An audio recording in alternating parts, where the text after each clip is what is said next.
Hi, writers, and welcome back to Writers Workshop. So, I was thinking a lot about her writing. And have you ever noticed that sometimes when you're writing, it seems like your topic is really, really big?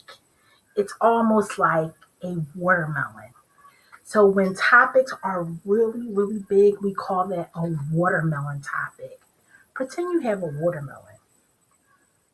Watermelons are big, watermelons are heavy, and it's heavy for you to carry it. That's just the kind of thing like when you're writing a super big story. Sometimes it might just be too heavy to write about, too heavy to carry. So inside of a big story, there are little stories, and we call them seed stories because they're small.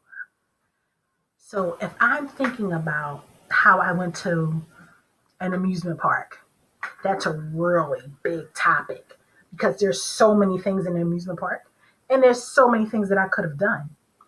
But if I just pick a small story, a seed story, inside of that story, I have more and more things to write about.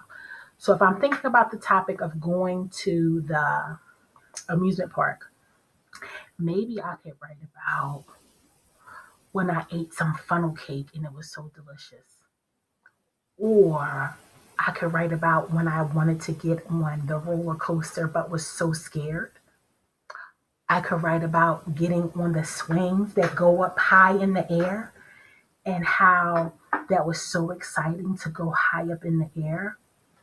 I could talk about how Jalen and I had lunch together. So there's a lot of small stories inside of my big story, right? So I was thinking, do we have an example of like an author who wrote like a small story like that? And guess what I started thinking about?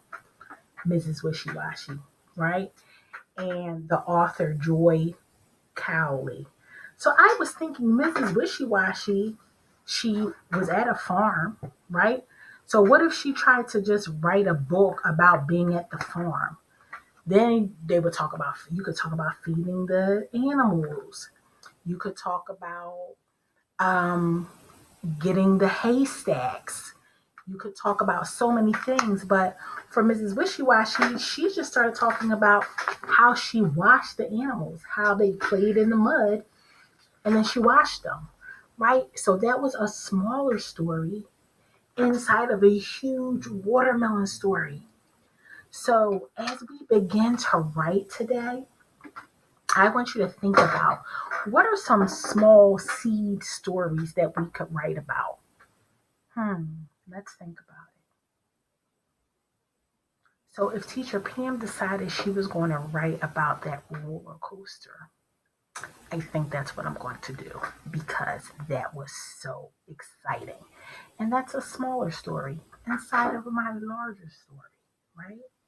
So that's what I'm going to do. I think I'm going to write about my roller coaster ride. So, writers, before you start writing, let's come up with some ideas of smaller seed stories that we can write about. And then later, maybe the next time we have Writers Workshop, Teacher Pam will share with you her story about her roller coaster ride. Enjoy your writing, writers. See you later.